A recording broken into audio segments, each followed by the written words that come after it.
अस्सलाम वालेकुम, मैं वकास वालाना हूँ। आज शहबाज शरीफ साहब, नवाज शरीफ साहब, उन्होंने तो अपनी मसरूफियात रखी, लेकिन सबसे बड़ी जो मसरूफियात या जलसा था वो आसिफ अली जरदारी और बिलावल भुट्टो का था, जिसमें उन्होंने मिसाके जमहूरियत, मिसाके इकॉनमी यानी चार्टर ऑफ इकॉनमी के ऊपर भी बात की। बिलावल भुट्टो जरदारी ने नून लीग के ऊपर लफ्जी तीर बरसाए, हस्बे मामूल वो बरसाई जा रहे हैं। वहाँ से वो आग बरसाते हैं, पीछे से बाबा जानी उनके और थोड़ा सा बर्फ़ शरफ फेंक देते हैं, बर्फबारी कर देते हैं। मामलात इस तरह पहुंच चुके हैं कि नून लीग महंगाई लीग है, बिलावल कह रहे हैं। लोगों को मालूम है कि ये सियासत के शोबाज हैं, ये चार्टर ऑफ इकॉनमी की बात करते हैं। पिछले 16 माह इनका वजीर ख़जाना था, ये नाकाम हो चुके हैं।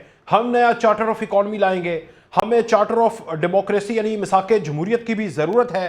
पिछली हुकूमत नून लीग थी और वो बिल्कुल फेल हुई है, ये बिलावल भुट्टो जरदारी कह रहे थे। और आसिफ अली जरदारी ने कहा कि वजीर खारजा तो कम तरीन उम्र हुए, अब इन्हें वजीर आज़म भी कम तरीन उम्र बनाया जाएगा, यानी पाकिस्तान का वजीर आज़म बिलावल भुट्टो जरदारी भी बन सकते हैं। दूसरी जानिब बिलावल भुट्टो जरदारी तो अपना काम जारी रखे हुए हैं, तो ऑडियो लीक वाले भी पीछे नहीं है, उन्होंने भी अपना काम फुली तरीके से जारी रखा हुआ है।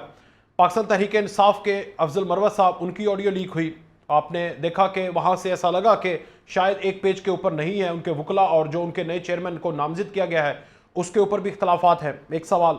दूसरा, बहनों यानी भाभी और नंदों के दरमियान, यानी बुशरा बीबी और उनकी नंदों के दरमियान भी पोर्ट्रे करने की कोशिश की कि शायद वो भी इख्तलाफात है, लेकिन हालांकि वो अपनी ऑडियो लीक के अंदर बात कर रही हैं अपने वकील से, और उनके वकील भी कह रही हैं, एक मौकल और वकील की गुफ्तगू है जिन्होंने ये ऑडियो लीक की है, उन्हें शर्म आनी चाहिए।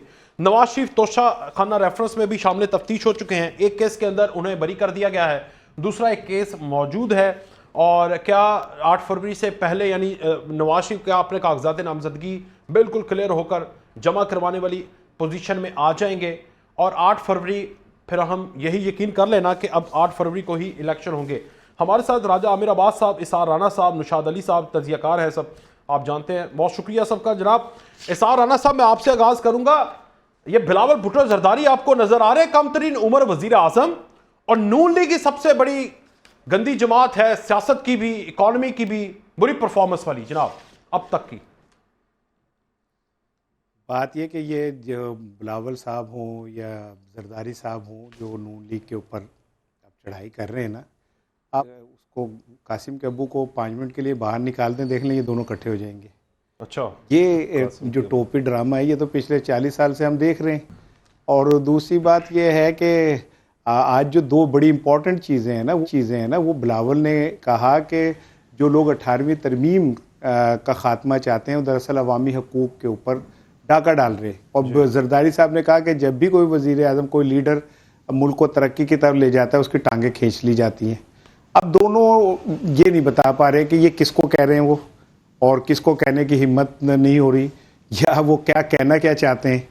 तो आज का जो जलसा था उसमें बिल्कुल आप ठीक कह रहे हैं मौलाना साहब कि उन्होंने कहा कि मेरे बेटे को वजीर आज़म बनाना है, लेकिन उन्होंने अपने बेटे के गुब्बारे में से आज एक दफ़ा फिर उसको कील नहीं सुई मार के फोड़ दिया एक दफ़ा। अच्छा। फिर उन्होंने कहा कि ये अभी अंडर ट्रेनिंग है, अब ये सीख रहा है, यानी उन्होंने कहा कि अभी फौरी तौर पे वो नहीं करना। और दिलचस्प लतीफ़ा ये है कि हमारे बच्चे अगर वो बाहर मोटरसाइकिल लेके निकले तो उन पे FIR कर दी जाती है कि आपको मोटरसाइकिल चलानी नहीं आती, और उनकी सारी जिंदगी दागदार कर देते हैं आप। और दूसरी तरफ बिलावल जैसे बच्चे जिनको उनका बाप कह रहा है कि इसको नहीं कुछ पता, उसको वजारत खारजा पकड़ा देते हैं आप। तो ये कोई मुल्क तजर्बेगाह है, कोई लिबॉर्टरी है, वो क्या है ये मुल्क? मुझे नहीं समझ आ रहा कि इस मुल्क के अंदर ये ड्रामे क्या हो रहे हैं, मैं किस तरह से, ये क्या किसको रहे हैं आप?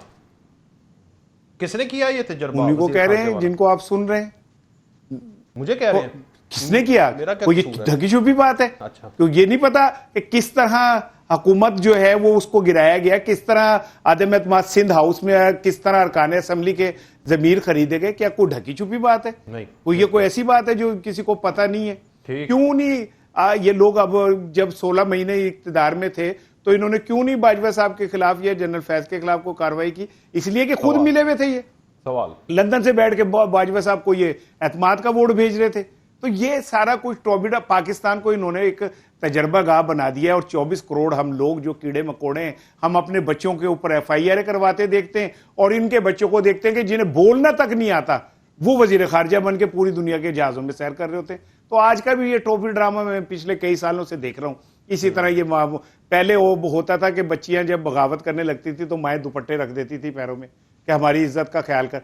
जरदारी साहब ने अपने करप्शन की फाइलें रख दी कि मेरी इज्जत का ख्याल कर काका, कितने टूर पे है मेरे, मैं तो रहना ही कि काका जो का नहीं रहना। अच्छा, तो ये ऐसे ही बस चलते रहेंगे, सियासत करनी है, बेवकूफ बनाना है। ठीक।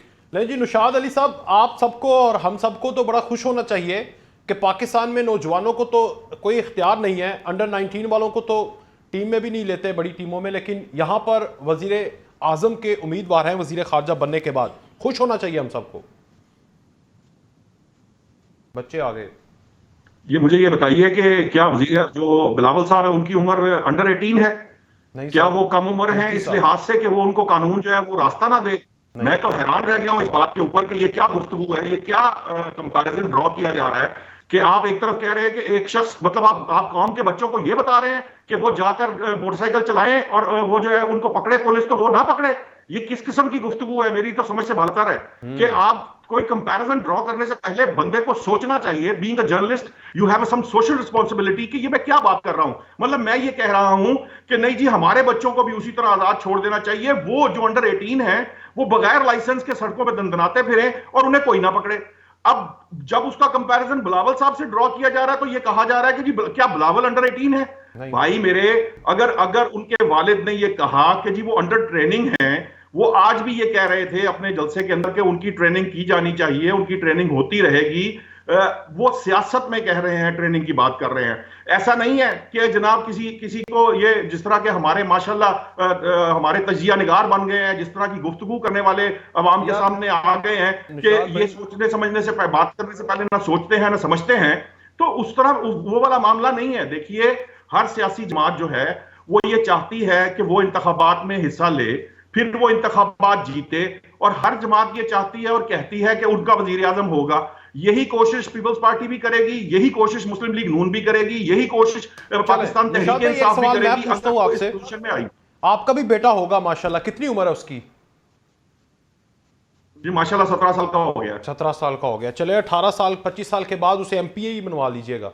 इसी तरह बड़ा मुश्किल है। वो ये इंप्रेशन दे रहे थे कि हमारे बच्चे जो हैं उनको रोटियां नहीं मिल रही, हमारे बच्चे 79% पढ़ नहीं सकते, हमारे बच्चे 2-3 करोड़ स्कूलों से बाहर हैं, और एक बच्चा जिसे उर्दू नहीं आती, चले अब तो बड़ा हो गया लेकिन उसके लिए तो बच्चा है ना, वो खुद बच्चा कहता है, और वो वजीर खारजा बन के बैठ गया। ये उनका पॉइंट ऑफ व्यू था। अब आप बेहतर जानते हैं, सारा सब जवाब देंगे। कर रहे हैं ना आप, जब ये आर्गुमेंट देंगे ना, ये बात कहेंगे कि हाँ हमारे जो बच्चे हैं वो 79% नहीं पढ़ पा रहे, वो स्कूलों में भी जा नहीं पा रहे, तो बात समझ में आएगी कि ये जो मुक्तदर लोग हैं या ये जो सियासतदान हैं जो इक़्तिदार में आते हैं, लोगों से वादे करते हैं, इंतखाबी नारे लगाते हैं, और उसके बाद ये आकर वो कुछ डिलीवर नहीं करते जिसका ये इंतखाबात से पहले नारा लगाते हैं, तो बात मेरी समझ में आएगी।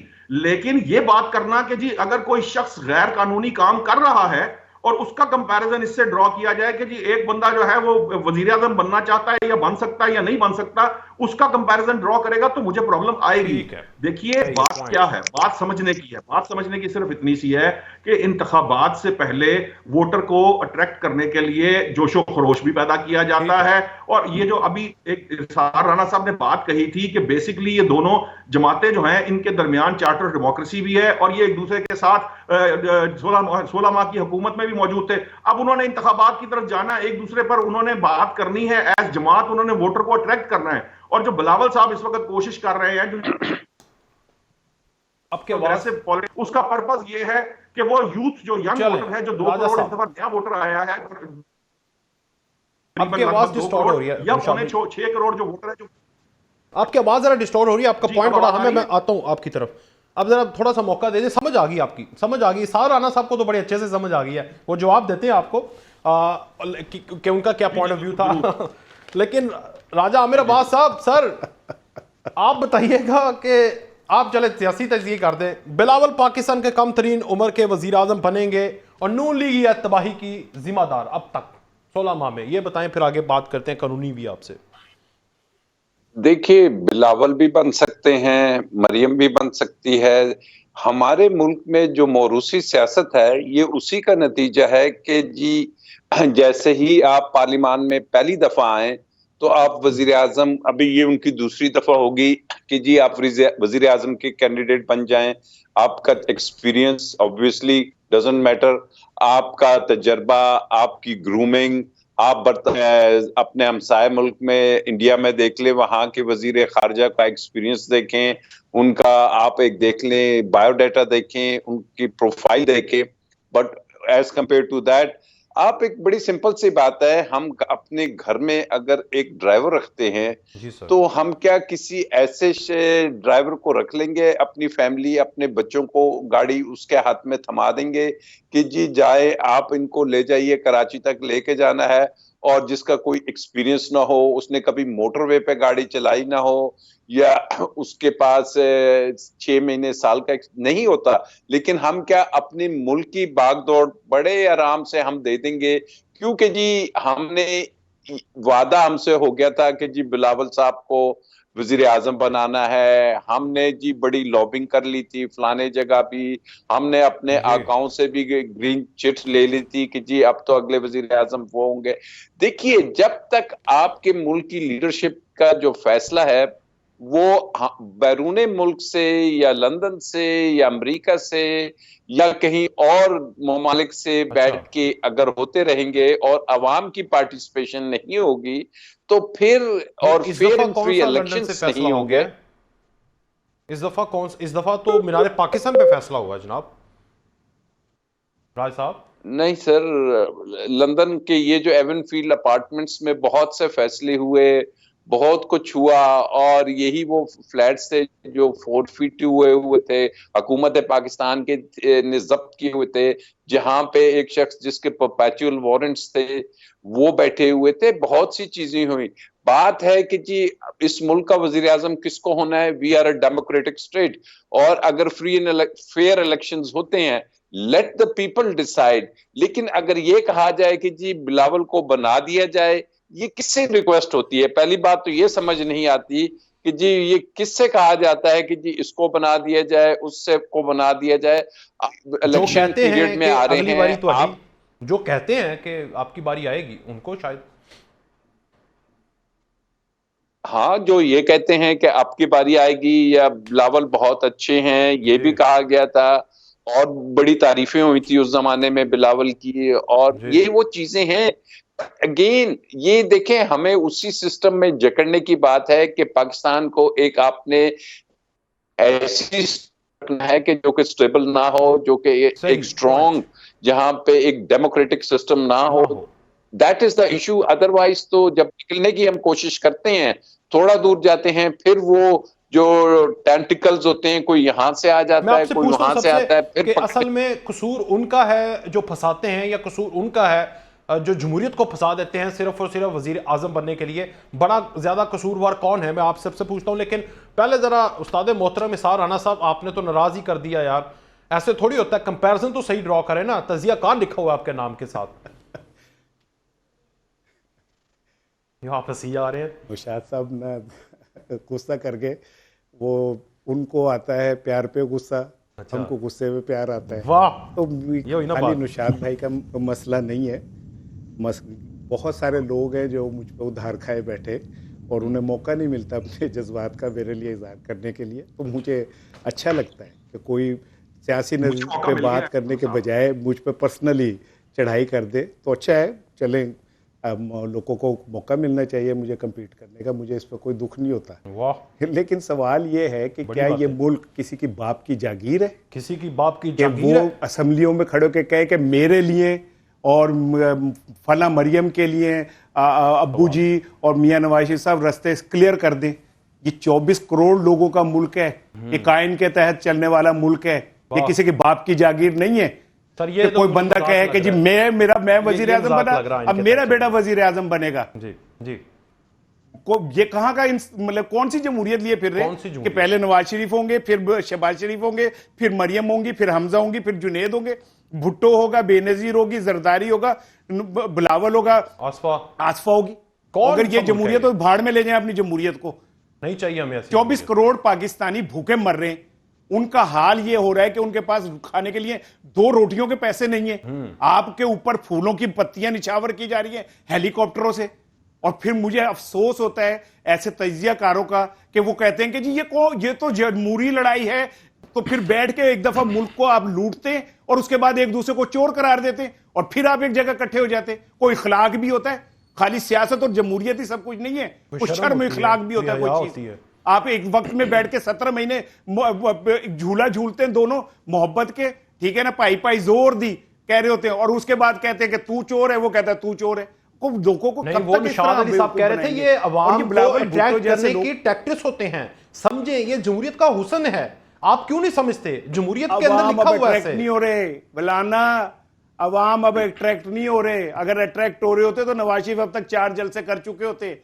वो एक सरकारी जलसा किया जिसमें पटवारियों को, हेल्थ वर्करों को और 2-2 हजार रुपए देके और जन्नत के टिकट देके मीनार पाकिस्तान इकट्ठा किया था आपने। करें जलसा, अवाम में जाएं, जाके खड़े हो अवाम में, उन्हें पता चल जाएगा कि अवाम कैसे सोचते हैं। अब इतना आसान नहीं है बेवकूफ बनाना अवाम को, क्या बेवकूफ बना देंगे अवाम को? जाएं जाके एक दफा जलसा करके। ये जलसियां, ये जो बलूचिस्तान में आज की है, इस तरह की जलसियां तो आप कर ले, 100,000 कर ले।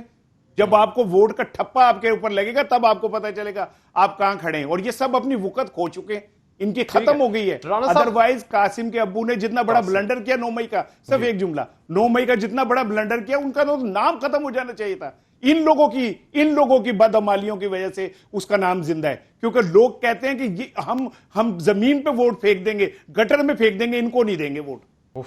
जी निशात साहब, आई समझ कुछ? ये जज्बातियत से काम नहीं चलता मेरे भाई। ये जो गुफ्तगू आप करते हैं इसी का नतीजा हम भुगत रहे हैं। पहले जज्बात का आगाज किसने किया था? बल्कि जज्बात तो आप बने थे, मैंने तो आपके तक बात ही नहीं की थी भाई।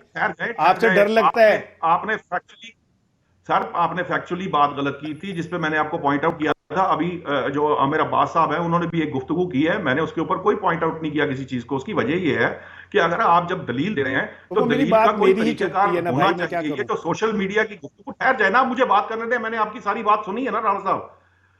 हमने 3.5-4 साल देखा है ना जी, वो जमहूरियत हमने भी देखी है। वो 3.5-4 साल वो हाइब्रिड रिजीम हमने भी देखा है। हमने भी देखा कैसे लोग आते हैं, जिनकी बातें आप कर रहे हैं वो भी आज हम देख रहे थे। ये जो अभी गुफ्तगू हो रही थी अलीमा खान की, बुशरा बीबी की और दूसरे लोग भी, ये सब हमारी नजरों के सामने है ना, वो कहीं ढके छुपे नहीं है। और जो ब्लंडर, जिस ब्लंडर की आप बात कर रहे हैं, वो ब्लंडर अगर किसी और ने किया होता तो पता नहीं वो कहां होता। तो फिर आप हमें ये बताने की कोशिश कर रहे हैं कि वो आज भी लाडला है, ठीक है ना। वो फिर ठीक कहती हैं दूसरी जमातें। देखिए बात क्या है, बात यह है कि आपके पास जो भी एग्जिस्टिंग लॉट है, जो आपके सियासतदान इस वक्त मौजूद हैं, इन्हीं लोगों ने सियासत करनी है, इन्हीं लोगों ने आपके इलेक्शन लड़ने हैं। आप जो बातें कर रहे हैं जज्बातियत के साथ, आप लोगों को ये इस तरफ रागब करें कि जनाब ये कर दे, वो कर दे, फला कर दे, ढींग कर दे। 9 मई को आप लोगों ने देख लिया, वो जितना आपने 3 चलाना था वो सबने देख लिया। मैं थोड़ा सा इंटरप्ट कर सकता हूं, इजाजत दें तो माजरत के साथ। ये जो आप बात कर रहे हैं ना, ये ऑटोक्रेटिक डेमोक्रेसी है जी, एरिस्टोक्रेटिक डेमोक्रेसी है। ये हमारे एरिस्टोक्रेट्स हैं, जमहूरियत इनकी है। ऐसी जमहूरियत का क्या करना है जनाब? आप कहें 24 करोड़ में आपका बच्चा, मैं तो कह रहा हूं आपके बच्चे को भी चाहिए। मैं चाहूंगा मेरा भतीजा जो है वो एमपीए बने सर, वो भी प्राइम मिनिस्टर सीएम का कैंडिडेट हो। ये होना चाहिए ना जहां पे वेस्टर्न डेमोक्रेसी होना चाहिए। आप स्टीरियोटाइप बातें कर रहे हैं। मेरी बात सुने, हमने ये कहा था, हम ये समझते हैं, क्योंकि हम ये जानते हैं कि वर्स्ट 3 जमहूरियत भी जो है ना, वो किसी और दूसरे निजाम से बेहतर है। जब आप कहते हैं कि ये एरिस्टोक्रेसी है या ये फलां जमहूरियत या ढींग जमहूरियत, but still it's a democracy. इसी डेमोक्रेसी में इमरान खान साहब नजर नहीं आए आपको? जब वो आए थे तब आप बगले बजाते थे, तब आप ढोल बजाते थे। जी जी जी जी, सही है, सही है। मेरी आवाज आ रही? मैं फिर राजा साहब की तरफ जाऊंगा। कंप्लीट हाँ, देखिए बात क्या है, बात समझने की ये है कि आप कहते हैं कि फर्ज करें निजाम में ये खराबी मौजूद है, फर्ज करते हैं, आप कहते हैं ये निजाम में खराबी मौजूद है। इसकी निजाम की खराबी मैंने और आपने दुरुस्त करनी है ना। हमने पिछले 10-15 साल के अंदर मुत्तहिदा कौमी मूवमेंट के लोग भी हैं जो आम घरों से आए हुए हैं, हमने तहरीक इंसाफ में आम आदमी को एमएनए बनते देखा है, एमपीए बनते देखा है। कुछ लोग दूसरी दीगर जमातों में होगी। यहाँ ये जो बात है लीडरशिप की, ये उसी सूरत में आप कर सकते हैं ना जब आप ग्राउंड पे खड़े होंगे, आप इससे फाइट कर रहे होंगे, इनके ऊपर आप आर्ग्यूमेंट करेंगे, लेकिन वो आर्ग्यूमेंट लॉजिकल होना चाहिए। आमिर अब्बास साहब ने अभी बात की मौरूसी सियासत की। देखिए मौरूसी सियासत के ऊपर आर्ग्यूमेंट है, पूरा पाकिस्तान जो है वो इस चीज के ऊपर बात जरूर करता है कि ये आपकी, जब आप ये बात कर रहे थे, कि जी वो बंदा बगैर एक्सपीरियंस के आके एमएनए बन जाए या मिनिस्टर बन जाए, तो बात समझ में आने वाली है। ये एक आर्ग्यूमेंट है जिसका कोई जवाब किसी के पास नहीं है अनटिल एंड अनलेस कि कोई इसके आर्गुमेंट इसके अगेंस्ट खड़ा हो। लेकिन मैंने जो बात की थी वो ये कही थी कि भाई आप कोई भी कंपैरिजन ड्रॉ करने से पहले, तजिया करने से पहले, एनालिसिस करने से पहले उसके यूनिट्स को सेम करें, उसके बाद उस पर तजिया शुरू करें। चलें ये बात ही खत्म करते हैं ना, आगे बढ़ते हैं। ये मेरे एक बड़ा पॉइंट मेरे मुझे जो दिल को लगा। जी जी ठीक है, बताइए जी। मुझे मैं सिर्फ ये है कि मेरी कोई राणा साहब से तो आपको पता है, राणा साहब मेरे बहुत क्लोज है, हमारा डेली वो मामला है। बात सिर्फ यह है कि हमें अवाम को बेवकूफ नहीं बनाना चाहिए, इसलिए कि मेरा क्लिप वायरल हो जाए, मैं वो बात करूं की वजह से जो है वो अवाम या उसका यूथ हमारी या आने वाली नस्ल खराब हो, वो हमें उस सोशल रिस्पांसिबिलिटी का मुजाहिरा करना चाहिए। मैं पूछता हूँ राणा साहब से, राणा साहब उस्ताद मोहतरम है, आप भी। राजा साहब आप बताइएगा, सर किसी के बाप की जागीर है ये मुल्क? नहीं, मैं एक जुमला मौलाना में एक जुमला कहना चाहता हूँ। क्या माइक इज योर्स। फिर राजा साहब, मैं नौशाद साहब की बात को बिल्कुल एग्री करता हूँ और मुझे वाकई नहीं बेवकूफ़ बनाना चाहिए अपने आर्गूमेंट से। ये काम तो उन लोगों का है जो पिछले 50 साल से अवाम को बेवकूफ़ बना रहे हैं। तो बिल्कुल ठीक कहते हैं आप।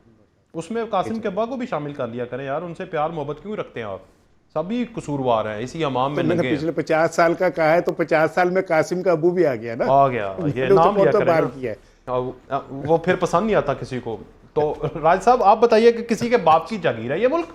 जनाब ये बड़ी अच्छी बात है जनाब। ये बाप किसी के बाप की जागीर ये इस तरीके से है कि ये हर उस माफिया के बाप की जागीर है, हर उस लूटर और प्लंडर के बाप की जागीर है, हर उस मारूसी सियासतदान के बाप की जागीर है जो ये समझता है कि जी पाकिस्तान को लूटना है, यहाँ से पैसे बनाने हैं, बैरून मुल्क हमने एम्पायर्स खड़ी करनी है।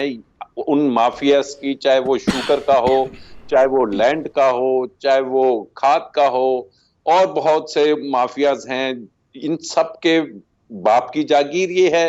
अब इस सिस्टम को जो कह रहे हैं कि जी जो मौजूद है, अब इस सिस्टम में प्रॉब्लम क्या है जी? ये जो आप बात कर रहे हैं कि जी पीपल्स पार्टी अभी नून लीग के खिलाफ बातें कर रही है, पहले इकट्ठे हो गए थे। अब असल में इशू आ गया है कि जी वो जो बारियां लगी हुई थी उसमें एक थर्ड पार्टी ने वजूद अपना लाया, और उस थर्ड पार्टी ने जो बात समझाई वो बात ये थी कि उसकी गवर्नेंस भी लोगों को नजर आई कि अच्छी नहीं थी। लोगों को नजर आया कि उसके जो पॉलिटिकल उनकी चॉइसेस थी, अपॉइंटीज थे, वो भी अच्छे नजर नहीं थे, अच्छे लोग नहीं थे, कैपेबल नहीं थे। लेकिन उसके साथ उन्हें ये नजर आया कि जिस अंदाज में वो हुकूमत जैसी भी थी, अभी बात हो रही है लूली लंगड़ी डेमोक्रेटिक चीज थी, उसको किन लोगों ने किस अंदाज में, जब वो खत्म हुई, चले खत्म भी हो गई, ठीक है, एक आईनी उसको सुप्रीम कोर्ट ने कलर दे दिया कि जी आईनी तरीके से हुई, लेकिन उसके बाद द वेरी फर्स्ट मॉर्निंग के जी मियां शहबाज शरीफ, हमजा, जिनके खिलाफ चार्ज फ्रेम होना था, वो चार्ज ड्रॉप हो जाता है। वो चार्ज उस अरबों के बैंकिंग ट्रांजैक्शंस के केसेस थे, और जो प्रोसिक्यूटर साहब जो आते हैं वो कहते हैं कि जी DGFIS साहब इज नॉट इंटरेस्टेड कि जी वो इन केसेस को चलाएं। उसके बाद नैब की जो अमेंडमेंट्स आ जाती हैं, क्या करें, ये सारे सिस्टम को रिफ्रेश कर दें। अब पॉलिटिशियंस को तो बड़ी दफा रिफ्रेश करके देख लिया, उनको जलावतन करके भी देख लिया, वो तो नहीं सुधरे, तो फिर नीचे सबको सुधार लेते हैं। कौन सुधारेगा? वो आया था 9 मई को इनकलाब लेके, वो जलील हो रहा है, क्या करे फिर? देखिए, मैं बात आप उसकी हद तक देखें कि इस सिस्टम को सुधारेगा अवाम। अवाम को थोड़ा सा आप इजाजत तो दे दे कि वो एक फ्री एंड फेयर इलेक्शंस, वो अपनी सोच उनको अब समझ आई है, उसकी तरफ बढ़ने तो दें। लेकिन जब साल इलेक्शन केपी में, पंजाब में नहीं हो रहे, जब आपके national elections, general elections delay हो रहे हैं, ये क्यों डिले हो रहे हैं? किसी की कोई जवाबदेही नहीं। कि आईने पाकिस्तान नहीं कहता कि 90 दिन में इलेक्शंस होने हैं, कि जब असेंबली डिसॉल्व होगी? क्यों नहीं हुए? कोई पूछने वाला जब नहीं, कोई पूछने वाला नहीं है। अवाम इनसे कैसे पूछेगी? सिर्फ अपनी पर्ची के ऊपर। और इसार राना की बात मानी जाए तो ये पर्ची तो वो गटर में फेंकने जा रहे हैं, क्योंकि वो तो उससे प्यार करते हैं जो कि इस पर्ची का हकदारी नजर नहीं आ रहा है। एक ब्रेक लेते हैं, ब्रेक के बाद बिलावल तो कम तरीन उम्र वजीर आजम बन सकते हैं, तो अगर नवाज शरीफ साहब सारे केसेस से फ्री होकर वापस आते हैं वजारत उज़्मा के लिए, तो वो तो ओवर एज नहीं है, बाबे नहीं है, तो फिर कौन है कैंडिडेट? ब्रेक के बाद एक बार फिर से खुशामदीद। राना साहब, बिलावल जरदारी के नज़दीक ना तजर्बाकार हैं, बच्चे हैं, आपके नज़दीक नेपोटिज्म हो जाएगी अगर वो आ जाएंगे। बिलावल के नज़दीक नवाज शरीफ बुजुर्ग हैं, बाबे हैं, उनको नहीं आना चाहिए एज ए वज़ीर आज़म, तो पीछे बचता कौन है? आप और मैं नॉमिनेशन पेपर फाइल कर देते हैं, या फिर ये तो मुमकिन नहीं है, रियलिस्ट होना चाहिए और आप रियलिस्ट हो जाएं, इसी जमहूरियत में लूली लंगड़ी में जमहूर को तलाश करें। जनाब मेरी आखिरी ख्वाहिश है आपसे। देखें, बात यह है कि पाकिस्तान में इस टाइम एक बहुत बड़ा इशू चल रहा है इद्दत का, इद्दत, और लगता है कि सबसे बड़ा इशू है इद्दत का। तो ये जो मुद्दत का इशू है, ये किसने छेड़ना है? ये जो हमारे आइन ने इलेक्शन कराने की एक मुद्दत रखी थी, इद्दत पे तो हम बहुत जा रहे हैं, मुद्दत पे हम क्यों नहीं जा रहे?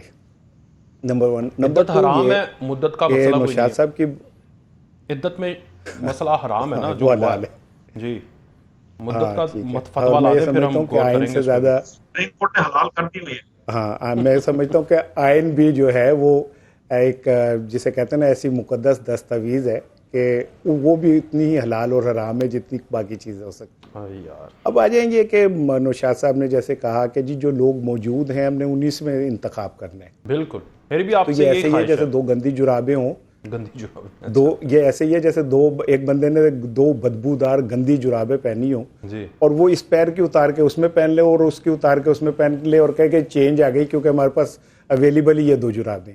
ठीक, तो ऐसी बदबूदार और घटिया किस्म की जुराबों का मुझे क्या फायदा जो मेरे पैरों की भी हिफाजत ना कर सके। बिलावल को, और मेरे जरदारी जिस्म को, के अंदर नवाज भी शरीफ को ताफून जुराबों से फैला कंपैरिजन, फिर आप फैक्चुअल सही बात नहीं कर रहे। निशाद अली साहब इसके ऊपर भी पॉइंट आउट कर देंगे, गलत बात है। हाँ, ये पाँव जलाना चाहते हैं, ये अपने भी पाँव जलाएंगे और कौम के पाँव भी जलाएंगे, जो जलाते आ रहे हैं ये पाँव। यही तो मुसीबत बन गई है इस कौम की कि वो लोग माशाल्लाह जो पाँव जलवाने वाले थे और लोगों के पाँव जलाने वाले थे, वो पाँव जलवा कर ही रहेंगे। ये इसी तो एक प्रॉब्लम आई है, यही तो प्रॉब्लम पिछले 3, 4, 5 साल के अंदर आया है कि यहाँ पे वो लोग जो ये चाहते हैं, ये पता नहीं किसका गुस्सा निकालते हैं, इनके लिए सारी जुराबें गंदी हैं, इनकी सिर्फ मर्जी की जुराब जो है ना, जो इनके नाक पे रख दी जाए वही इनको सूट करती है, क्योंकि उस वक्त उनकी बदबू है, वो इनको खुशबू नजर आ रही होती है। ये देखने की ऐनक को बदलना पड़ेगा। देखिए, हम जब बात करते हैं, बात कर लेने देना उन्हें, फिर आते हैं आपकी तरफ। के अंदर कोई कोताही है, बिलावल भुट्टो के अंदर कोई कोताही है तो उसको आप पॉइंट आउट कर सकते हैं। आप तहरीक इंसाफ के अंदर भी कोई कोताही है तो उसको पॉइंट आउट कर सकते हैं। लेकिन ये जो मिसालें आप दे रहे हैं, ये मिसालें, ये मेरा मिसाल अच्छी करवाते हैं, जरा एक मिनट टाइम तो दे देना, मौका तो दे दे उन्हें, उनकी बारी, जरा बारी बारी चल रहे हैं हम। जरा मैंने तो जमहूरियत रखी हुई है आपके कहने पर, मैंने इस शो में जमहूरियत रखी हुई है, मैं बारी नहीं खाने दूंगा किसी की। जनाब राणा साहब, नहीं, मुझे लगा कि आपने सवाल कर दिया। मुझे, अच्छा नहीं, जनाब राणा साहब, सर मिसाल भी ठीक करें यार मुझे आज के प्रोग्राम का। अच्छा, मैं आप जुराबे ठीक कर लेना। अच्छा, very nice, very good counter. मुझे राणा साहब को जो पसंद है वो ले लें। और मुझे दो जुराबों के जोड़े भेजते हैं आपको। प्रोग्राम का बहुत जनाब, मुझे पता है कि आज़रबाईजान से और लंदन से बहुत सारा कुछ आता रहा है साफियों को, तो वो कोई ऐसी बात नहीं है, मुझे भी मिल जाएंगे तो क्या बुराई है। अच्छा जी, आप बताएं। दूसरी बात ये कि आज प्रोग्राम की मैं अर्ज कर रहा हूँ कि मुझे खुशी है कि नौशाद भाई मुझे ट्यूशन दे रहे हैं मुफ्त की, मैं काफ़ी सीखा हूँ। लेकिन मुझे एक बात का जवाब जरूरी है सर कि इस जमहूरियत जो हमारी मजबूरी है, जो बकौल नौशाद साहब के हमारी मजबूरी है, इस जमहूरियत ने मुझे क्या दिया? मेरे बच्चे पैदाइशी तौर पे लाखों रुपए के मकरूज हैं जी। मेरे बच्चों को एक ऐसी फिजा में सांस लेना पड़ रहा है जो जहरालूद है जी। मेरे बच्चों का कोई फ्यूचर नहीं है। बिल्कुल। मेरी माओ बहनें हॉस्पिटल्स के बरामदों के अंदर जो है ना दवाइयों के लिए कुरलाती फिर रही होती हैं। बिल्कुल। मेरे भाई, मेरे बाजू इस पाकिस्तान के अंदर 1 किलो आटे के लिए लाइनों में खड़े होकर जलील हो रहे होते हैं और औरतें जो है ना थप्पड़ खा के मर रही होती हैं। दूसरी तरफ अवान फील्ड के करोड़ों रुपए के फ्लैट बनते होते हैं, अरबों सर। बिलावल के करोड़ों रुपए की अरबों रुपए की जायदादें बन रही होती हैं। आपको पता है कि मैं अभी पढ़ रहा था कि जो रोशनी का सफर है ना वो 29 करोड़ सेकंड पर मीटर है, इतना तेज है। लेकिन हमारी अदालतें उनसे भी तेज हैं कि वो इस 1 करोड़ के 100वें हिस्से में इंसाफ फराहम कर देती हैं। वाह। वो कहती है जनाब कुंडी ना खड़का सोने सिद्धा रंदरा। मैं अभी आपके घर जाके आपको सर मैं नोटिस कहता आया हूं ना कि मैं ਤੁਹਾਡੇ ਵਾਲਾ ਭੇਜਣਾ वो नैब कोई गल नहीं की मेरे तो बड़े नोटिस आ चलो हुक्म फिर करो खुल के गल ये जो नौशाद भाई नौशाद भाई जो मुझ पे नाराज हो रहे थे तो मैं हंस रहा था कि एक हमें दीवाना कहना कोई नया इल्जाम नहीं, दुनिया वाले दिल वालों को और बहुत कुछ कहते हैं, मुझे उससे कोई वो नहीं हो रहा था। लेकिन ये बताएं मुझे ये इंसाफ मुझे क्यों नहीं मिल रहा है यार? सर उनको भी मेरे पाकिस्तान में रहने वालों को क्यों नहीं मिल रहा? 2017 से 2023 सर ये रोशनी का सफर है और ये 5 साल हो गए हैं जनाब। राणा साहब नाइंसाफी कर रहे हैं तजिए में। सुन तो लें वलाना, एक मिनट ठहरो। इस पूरे प्रोग्राम में एक जुमला मुझे बता दो जो मैंने कासिम के अबू के हक में कहा हो या पीटीआई के हक में कहा हो। क्यों कहूंगा मैं उनको को पेड़ हूं या मैं कोई उनका तर्जुमान हूं? मुझे एक पूरे प्रोग्राम में एक जुमला बताएं मैंने उनके लिए कोई कहा है? नहीं। मैंने क्या कहा कि उसने 9 मई का ब्लंडर किया? बेशक। मैंने क्या कहा कि उसने ब्लंडर पे ब्लंडर किए? बेशक। अब होता क्या है कि जब हम किसी चोर को चोर कहते हैं ना तो फटाफट 4 बंदे उठ के कहते हैं कि जी ओनू भी चोर को, और भाई उसके ऊपर बात करें मैं उसे भी कह दूंगा। लेकिन ये क्या मसला हुआ ये कि अगर मैं एक बात करता हूं तो फटाफट बीच इमरान खान को डाल लेते कि जी उसे भी कहें, भाई जब उस पर बात करेंगे मैं करूंगा उस पर भी। लेकिन अभी जो मुझे नजर आ रहा है आसिफ अली जरदारी जी, मैं बलोचिस्तान वालों को पानी ला के दूंगा और तुम कराची में अपने बिलावल हाउस में तो पानी ले आओ, खरीद के पानी पीते हो तुम। और थर के बच्चे मर रहे हैं। 40 साल से तुम कराची के हुक्मरान हो। बेशक। थर के बच्चे मर रहे हैं साफ पानी के लिए, तुम बलोचिस्तान चले गए मैं पानी दूंगा। पहले या शेख जरा अपने हलते देख। आप बिलावल कहता है कि मुझे अगर वाटर माफिया पानी ना दे तो मैं नहाऊं ना। ठीक है, लेकिन राजा साहब 40 साल से अपने घर का वो नहीं कर सके। ठीक है, ले जी निशाद भाई जरा क्विकली अपने चोर को आप चोर कह दें, वो अपने चोर को चोर कह देंगे। एक चोर ते गल करी दिए, दूसरे चोर नु बाद में चोर कहते हैं, पहले उस चोर को तो निबड़ लें। फिर मैं राजा साहब से पूछते हैं और फिर मैं पूछता हूं राजा साहब से नवाज शरीफ कैसे पास होंगे इस सारी मंजिल से जो मुश्किल की है। देखिए ये मैं जो बात कर रहा हूं ना कि ये जो राणा साहब का अंदाज़े गुफ्तगू है ना, ये हमें किसी तरफ लेकर नहीं जाएगा, इससे कोई हल नहीं निकलेगा। अच्छा। ये जो मौजों की मिसालें दे के या जुराबों की मिसालें दे के या ये शेख वेख, ठीक है ना, वो मैं हुआ तो मैं आपको कह देगा ओ भाई शेख परा वेख, ठीक है ना, इससे कुछ नहीं होगा। ये करने से आपकी कौम का कोई भला नहीं हो रहा। और जिस 9 मई के बारे में आपने ये कहा ना वो इनकलाब लेके आया और जलील हुआ, देखिए बात क्या है। ये जो इस तरह की बात हैं, इस गुस्से के साथ या इस बात को कौम में पेनिट्रेट करने से इसके नुकसानात तो हो सकते हैं, इसका कोई फायदा हासिल नहीं। तो क्या करें? मामला क्या है? मामला ये है क्या करें?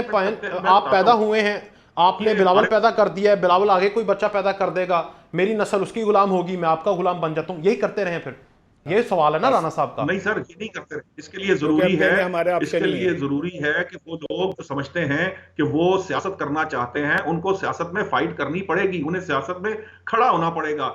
ये सिर्फ ये नारे लगाकर या इस तरह की जज्बाती गुफ्तगू के मामलात हल नहीं होंगे। लोग लीडर्स जो हैं वो आपके पास जो अवेलेबल है वो ठीक है, वो एक अलग डिबेट है। ऐसा नहीं कि नए लीडर्स पैदा नहीं हो रहे या पैदा होने नहीं दिए जाते। आप जो लोग, बहुत सारे लोग हैं जिन्होंने पॉलिटिक्स में मीडियोकर फैमिली से आकर अपना नाम बनाया है, अगरचे के लीडरशिप उस तरह से तब्दील नहीं हुई, लेकिन जो चीज जो फर्क नजर आएगा नहीं, वो सर सेकंड ईयर तक रहे हैं ना। मसला ये है एक ही बंदा उठा था 23 साल के बाद और उसके ऊपर भी इल्जाम है कि वो 23 साल की जद्दोजहद के बाद अगले 24 साल तभी कामयाब हुआ जब अंपायर उसके हक में गया। तो मसला ये है इस मुल्क के अंदर, असल हकीकत कोई है, ये सबके साथ है, हमें पता है इस बात का। हम जो 2018 में चीखें मारते थे, 17 में बात करते थे, वो आज 2023 में कुछ और लोग कर रहे हैं। यही प्रॉब्लम है। उस समय यही कहा जाता था, आज भी मैं ये कहता हूं कि इसको दोहराएं ना।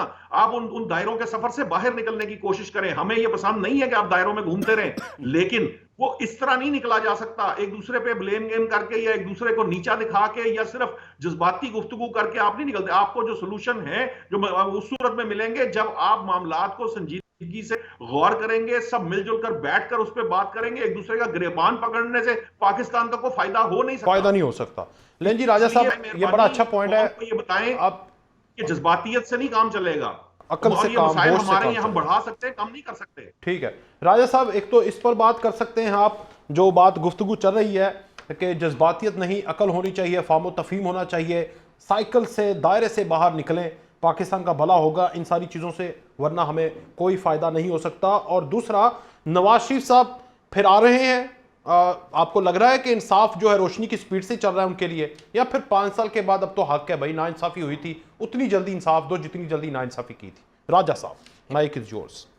ये बिल्कुल उन्होंने अच्छी बात की कि जज्बातियत और इससे बात नहीं उगदी से होनी चाहिए, लेकिन अनफॉर्चुनेटली इस वक्त हमारे यहाँ जो पूरे सिस्टम में जो चीज नजर आती है वो है कि जी ये समझा जा रहा है कि जी ऑप्टिक्स बहुत जरूरी है।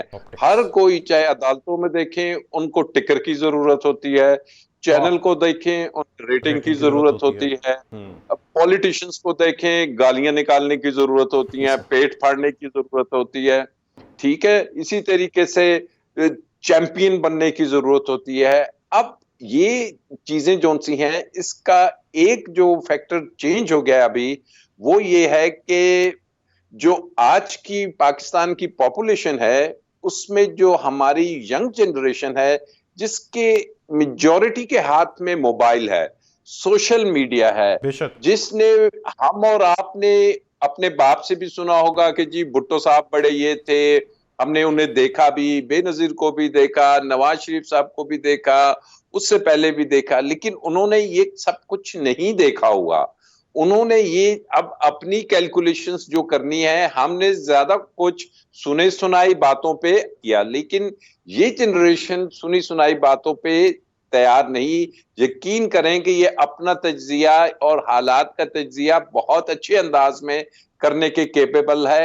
अब सिर्फ जो मसला ये है कि जी यही वो खौफ है कि हम इस यूथ के पास, इस नई नस्ल के पास जाने से कतरा रहे हैं और हम स्टेटस को रखना चाह रहे हैं, जो कि हम कुछ मुद्दत के लिए तो रख लेंगे, लेकिन ज्यादा अरसा ये तमाम सिस्टम जिसको मोरूसी भी कहा जा रहा है, जितना मर्जी आप इसको आर्टिफिशियल तरीके से लेके आए, ये चल नहीं पाएगा और अल्टीमेटली इस मुल्क की जो नौजवान नस्ल है वो जरूर अपने हाथों में ये तमाम फैसले लेगी, दिस वे और द अदर वे।